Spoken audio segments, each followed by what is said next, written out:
Pozdrav za sve pratioce MMA Respekta. Za mene najdraža pobjeda večeras Marko Bojković. Brate, čestitke na pobjedi, kako si zadovoljan? Zadovoljan sam. Volov je malo potrebno dobro. Sam najavio, jebo me najava. Iskreno, protivnici protiv tebe ne mogu da pokažu Ovo šta. evo izgleda kao kanta, protivnik je odličan, tako da sljedeći će da umre kad ulazi u kavez. To je sljedeći. Je li ovo bila taktika, brate? Rekao si iz udarca da će Taktika tu... ima sve snimljeno, sve zabeleženo. Kome posvećuješ ovu pobjedu, brate?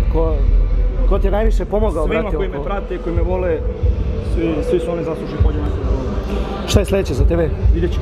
Jako brzo očekujem, za mjesec dana već. Ništa, ljudi, ovo je bio Marko Bojković, zapratite Marka, zapratite MMA Respekt.